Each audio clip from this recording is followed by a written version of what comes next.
नमस्कार मित्र आणि मैत्रिणींनो, माझ्या युट्यूब चॅनलमध्ये तुमच्या सर्व रसिक मित्रांचे खूप खूप स्वागत आहे। आणि हे जे आपण आयुर्वेदिक सिरीज चालू केलेली आहे, तर हे आयुर्वेदिक नॉलेज सर्वांपर्यंत पोहोचण्यासाठी, आयुर्वेद हे आपलं शास्त्र आहे। जेव्हा धरती निर्माण झाली तेव्हा ब्रह्माने सृष्टी निर्माण केली, तेव्हा हे आयुर्वेद निर्माण झालेलं आहे। आयुर्वेदामधूनच बाकीची शास्त्र, ॲलोपॅथी असेल, होमिओपॅथी असेल किंवा बाकीचे सगळे शास्त्र, वैदिक शास्त्र निर्माण झालेली आहेत। त्यामुळे आपलं मेन आणि सुरुवातीचं शास्त्र हे जे आहे ते आयुर्वेद।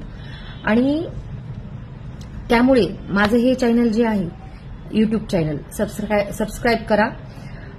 बऱ्याच जणांना, ज्यांना तुमच्या ग्रुपवर किंवा बाकी सगळ्यांना तुम्ही हे शेअर करा, लाईक करा व्हिडिओज, आणि कमेंट्स करा। तुमचे काही प्रश्न असतील तर मला ते विचारा। तर आता दिनचर्येला आपण स्वस्थ राहायचं असेल तर आपण बघितलं की दिनचर्या, ऋतुचर्या, आहार विहार योग्य हवा।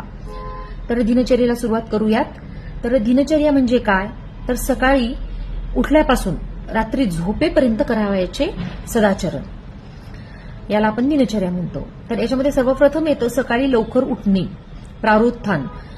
तर ब्राह्ममुहूर्ताला उठावे, म्हणजे सूर्योदयाच्या आधी 1.5 तास 90 मिनिटे आधी उठायचं आहे।